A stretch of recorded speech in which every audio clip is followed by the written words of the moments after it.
Casseroles are so good, especially when my mom would make them. So I had to make one myself. I'm using jasmine rice and I only made a cup of it. I washed the rice and then I followed the instructions on the back of the bag. Add a little bit of salt and butter, give it a good stir, and let it cook.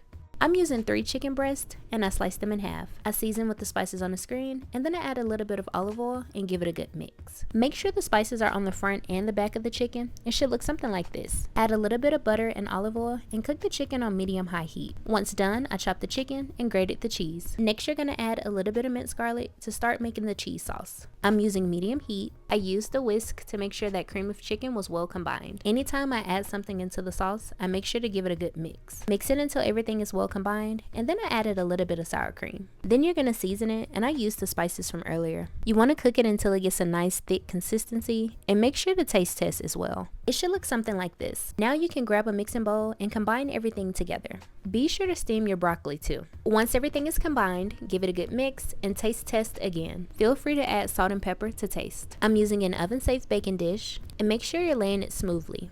I topped it off with cheese, dried parsley, and a little bit of paprika. Place it in the oven and let it cook. Now this turned out really good. It was warm, comforting, and it was full of flavor. The sour cream helps to make it a little bit more creamier. And don't forget, let me know if you actually try this.